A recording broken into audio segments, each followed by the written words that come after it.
회개하는 자에게 주시는 복 이런 제목으로 요엘서 2장 18절에서 32절 말씀을 함께 나누도록 하겠습니다. 소심줄 즐기는 것 하면 소심줄 이렇게 말을 많이 하는데요.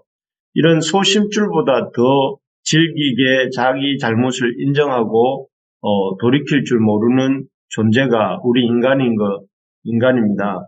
예를 들면 자기 집에 온 종도 아닌 손님을 붙잡아 두고 또 이렇게 노예로 삼고 또 그래서 그들이 이제 자기 집에서 나가서 그들의 하나님을 섬기겠다 하지만 그래도 내보내주지 않는 손님을 종으로 삼고 그 손님이 이제는 원래 자리로 돌아가서 가겠다 하면 내보내줘야 되잖아요. 그런데 그렇게 하지 않고 오히려 끝까지 붙잡아 두고 종살이를 시키려고 했던 사람이 이 애굽 왕 바로 아니겠습니까?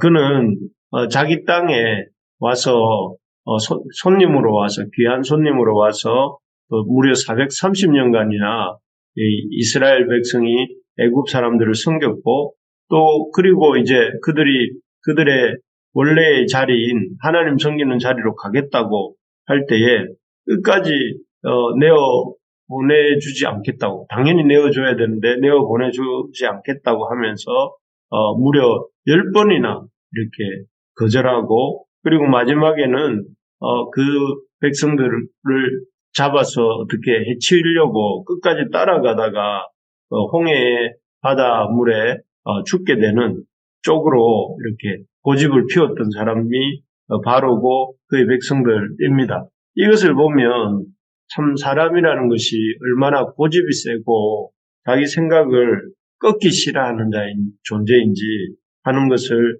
우리가 보게 됩니다. 정말 인간은 자신의 잘못을 인정하고 돌이키기 싫어하는 존재다 하는 생각이 듭니다. 하지만 이런 하나님의 말씀을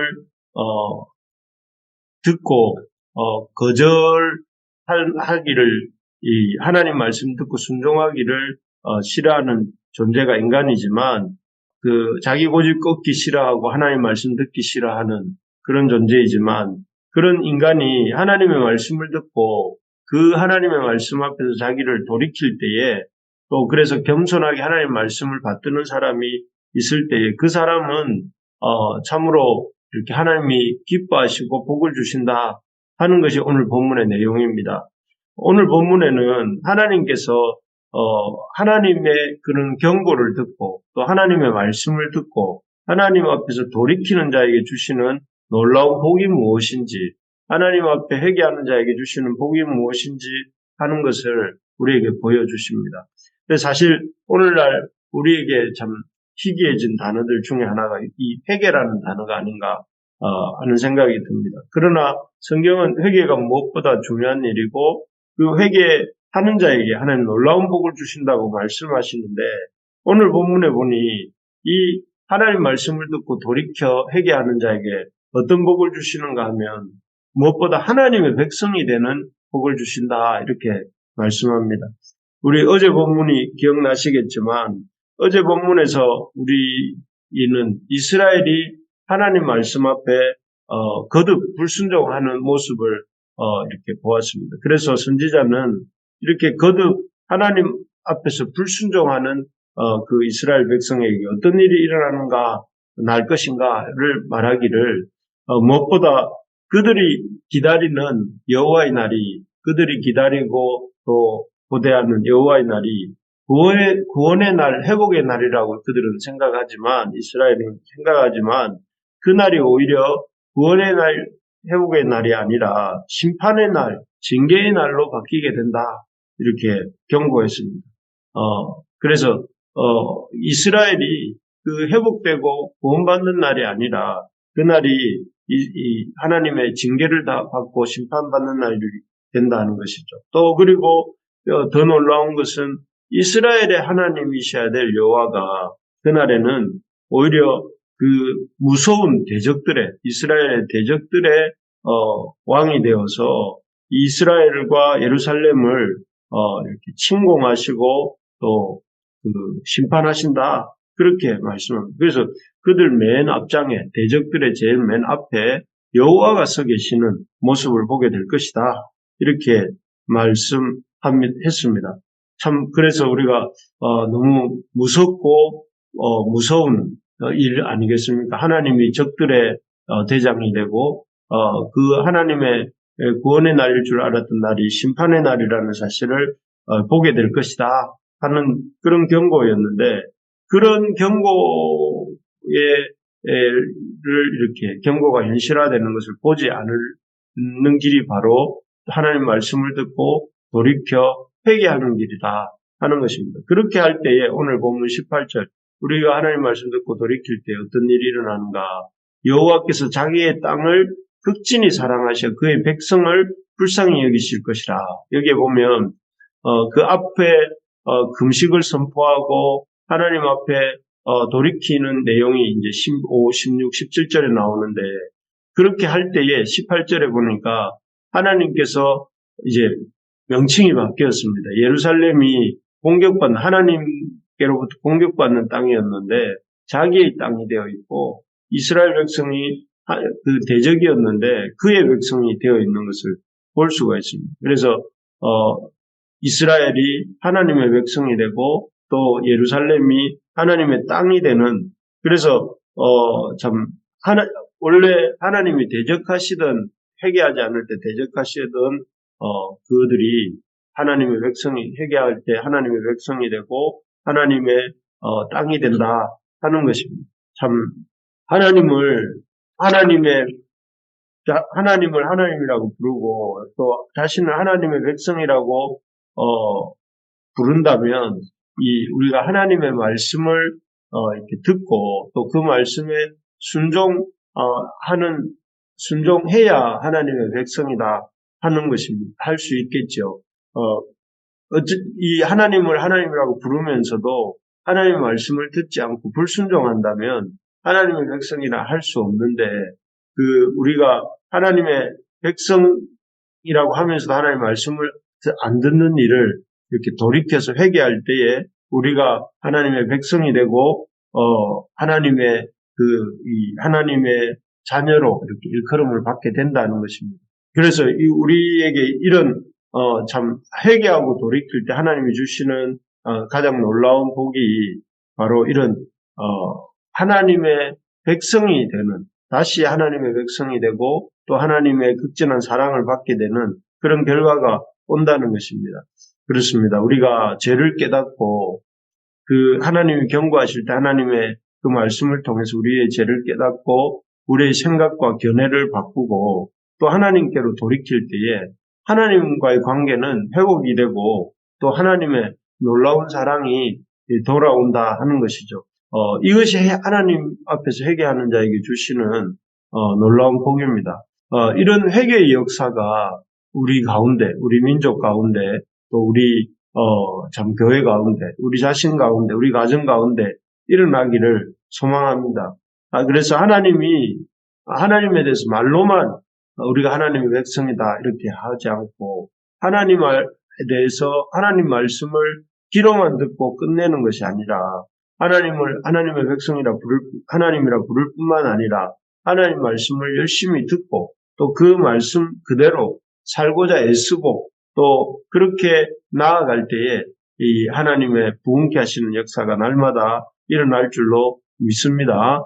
그래서 우리 교회 가운데 이런 회개의 역사 또 하나님 말씀 듣고 돌이키는 역사가 있어서 하나님과의 관계가 회복되는 이런 은혜들이 우리 이 모두에게 임하게 되기를 간절히 소망합니다. 두 번째로 보면 하나님께서 하나님의 말씀을 듣고 그 잘못에서 돌이키는 자에게 주시는 것은 이 잃어버린 것들이 회복되는 복을 주신다 하는 것이죠. 그래서 여기 21절에서부터 27절에 보면 그 내용들이 나오는데 특별히 25절, 26절을 제가 한번 읽어볼게요. 내가 전에 너희에게 보낸 큰 군대 곧 메뚜기와 느치와 황충과 팥중이가 먹은 횟수대로 너희에게 갚아주리니 너희는 먹되 풍족히 먹고 너희에게 놀라운 일을 행하신 너희 하나님 여호와의 이름을 찬송할 것이라. 내 백성이 영원히 수치를 당하지 아니하리라. 하나님 앞에 불순종할 때에 하나님께서 이런 재앙들, 특히 메뚜기 재앙으로 대표되는 이런 그런 재앙을 보내신다 하셨습니다. 그리고 그런 재앙의 결과로 이런 메뚜기가 농사를 망침으로 그 농사를 망쳐서 곡물이 줄어들고 또 포도주에 이렇게 기름이 참 줄어드는 그런 일들이, 감람기름이 줄어드는 그런 일들이 일어났는데, 하나님께서 그런 황충과 여러 가지 그런 메뚜기 떼를 몰아내심으로 그 기간 동안에 당했던 어려움들을 회복시켜 주신다. 겪었던 어려움만큼 복을 주심으로 회복시켜 주신다 하는 내용입니다. 그래서 여기 구체적으로 어떤 회복이 있는가? 19절에 보면 곡식과 새 포도주와 기름을 주겠다 이렇게 말씀하세요. 그런 메뚜기 때 재앙이 물러가니 당연히 곡식과 새 포도주와 기름이 나겠죠. 그런 그 기름을 주시겠다 하고 또 그 결과로 23절에 보면 이른 비와 늦은 비를 적당히 주셔서, 그래서 24절에 보면 마당에는 밀이 가득하고 독에는 새 포도주와 기름이 넘치게 된다. 그래서 이런 수확이 더욱더 풍성해진다 하는 것이고, 그리고 또 그들을 그렇게 괴롭히던 이 메뚜기 떼와 같았던 북쪽 군대, 20절에 보면 북쪽 군대가 적막한 땅으로 쫓김을 당하고 그 앞에 부대는 동해로 그 뒤에 부대는 서해로 들어간다 해서 대적들이 사라지게 될 것이고, 또 그 이스라엘 가운데 하나님이 여기 함께 하심으로 여기 26절에 보면 여호와의 이름을 찬송할 것이라 하면서 영원히 수치를 당하지 않으리니, 그 이유가 27절에 보니까 내가 이스라엘 가운데 있어서 너희 하나님 여호와가 되고 다른 이가 없는 줄을 너희가 알 것이라. 내 백성이 영원히 수치를 당하지 아니하리로다 이렇게 되어 있습니다. 그래서 어떤 농사의 회복이 있고 또 그래서 소출의 회복이 일어나고 대적들이 사라지고 여호와께서 그 이스라엘 백성 가운데 함께 하시는, 그래서 이스라엘이 영원히 수치를 당하지 않게 하시는 그런 역사들이 일어나게 된다 하는 것입니다. 참 놀라운 회복의 역사입니다. 어제 말씀과는 참 대조가 되는, 하나님이 그들을 떠나시고 그들의 대적이 되는 것이 아니라 하나님이 그들과 함께 하시면서 어떤 모든 회복을 이루시는, 소출의 회복을 이루시고 또 관계의 회복을 이루시고 또 대적들로부터 이렇게 이 두려움이 떠나가고 마음의 평안이 회복되어지는 그런 역사들이 일어난다 하는 것입니다. 우리가 살고 있는 세상에서는 어떤 잘못을 하면 그 잘못의 결과가 잘 회복되지 않습니다. 그래서 잘못의 결과를 평생 안고 살다가 죽을 때도 그 잘못의 결과를 지고 가게 되지 않습니까? 그런데 하나님 안에서는 우리가 잘못을 깨닫고 또 그 잘못을 회개하고 돌이키면 하나님께서 그 잘못의 결과들이 그렇게 영원히 가게 하시는 것이 아니라 회복시켜 주신다 하는 것이죠. 그래서 놀랍게도 제사는 제사대로 또 인간관계는 인간관계대로 또 마음은 마음대로 이렇게 치유하시고 회복시켜 주시는 것이 하나님의 역사입니다. 그것이 가능한 이유가 하나님이시기 때문에 그렇죠. 하나님은 회개하는 자를 기뻐하시고 그 회개하는 자에게 이런 회복의 은혜를 주시겠다고 약속하셨기 때문에 그렇습니다. 그러므로 우리가 이전에 어떤 잘못을 행했다 할지라도 그 잘못을 인해서 낙심하지 말고 또 그 잘못에 대해서 그냥 지나가지 말고 주님께로 돌이키고 회복해야 되겠습니다. 이전에 우리 고백록을 우리 교회에서 읽었는데 그 어거스틴의 고백록을 보니까 회개하기에 그 어거스틴은 젊을 때 자기가 지었던 죄, 어릴 때 지었던 죄들에 대해서도 하나님 앞에서 기억나는 대로 돌이켜 회개하고 고백하면서 회개하더라고요. 그럴 때 참 왜 하나님은 그것이 가능한 이유가, 하나님은 과거의 하나님이기도 하시고 현재의 하나님이기도 하시고 미래의 하나님이기도 하시기 때문에 우리에게는 지나간 일일지 몰라도 하나님 앞에는 모든 것이 현재이기 때문에 우리가 돌이켜 회개할 때에 지나간 죄도 용서해 주시고 지금의 죄도 용서해 주시고 앞으로의 죄도 용서해 주시는 그런 하나님이시다 하는 것을 본 적이 있습니다. 그런 것처럼 우리가 회개해야 될 것들을 생각나게 해주실 때 언제든지 그 잘못을 돌이키고 또 고백하고 돌이킬 때에 하나님 그의 인생을 불쌍히 여기시고 회복의 은혜를 주신다 하는 것입니다. 마지막으로 하나님께서는 우리 믿는 자들이 그 하나님의 말씀을 듣고 회개하고 돌이킬 때 어떤 복을 주시는가? 이 성령 충만의 복을 주신다 하는 것입니다. 하나님의 백성이 되게 하시고 또 모든 잃어버린 것들을 회복하게 하실 뿐만 아니라 더 나아가서 하나님의 성령의 충만함을 주신다 하는 것입니다. 여기 28절, 29절을 보시면 28절, 29절은 너무나 이렇게 우리에게 많이 듣고 노래로 또 찬양으로 고백하는 말씀이기도 한데요. 그 후에 내가 내 영을 만민에게 부어주리니 너희 자녀들에게 장래 일을 말할 것이며 너희 늙은이는 꿈을 꾸며 너희 젊은이는 이상을 볼 것이며 그때 내가 또 내 영을 남종과 여종에게 부어줄 것이며 마지막 날에 이렇게 시작된 우리 찬양하지 않습니까? 그 찬양의 가사가 이 바로 요엘서 2장에서 나온 2장 28절 29절에서 나온 말씀입니다. 원래 그 찬양의 가사의 원래 위치가 어떤 문맥인가 이제 알게 된 것인데 그것은 이렇게 회개하고 돌이키는 자에게 하나님이 주시는 놀라운 회복의 말씀을 말씀하시는 중에 하나님께서 성령을 만민에게 성령을 부어주고 또 그들에게 꿈과 이상과 환상을 보여주시겠다 하셨던 그 약속의 말씀 중에서 우리가 그 찬양을 또 베드로가 사도행전 2장에서 그 오순절 설교 때 이 구절을 인용했고 또 오늘날 우리도 이 구절을 이렇게 친숙하게 보게 된 것이죠.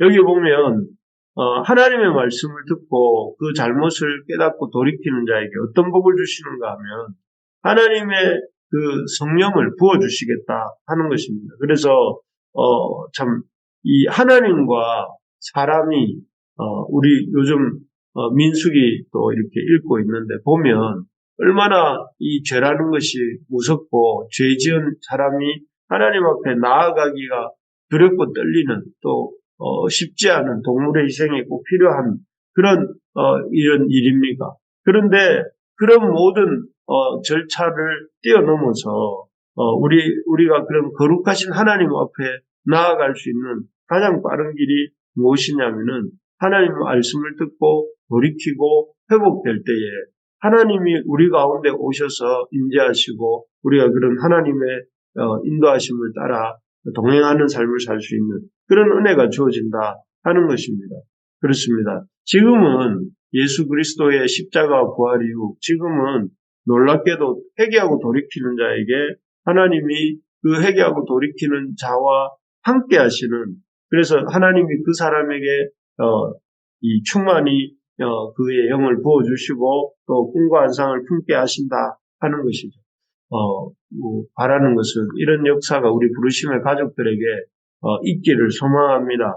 그래서 우리 부르심의 가족들이 모두 참 하나님 말씀 앞에서 고집 세우지 아니하고 돌이키고 회개하고 또 하나님이 말씀하실 때 아닌 것은 아니라고 하고 인 것은 이라고 하면서 순종할 줄 아는 그런 우리 부르심의 가족들이 되어서 하나님이 부어주시는 그런 회복들을 경험하고 하나님의 성령의 충만함을 경험하고 꿈과 환상을 꿈꾸며 믿음으로 살아가는 우리 모두가 될 수 있기를 주님의 이름으로 소망합니다.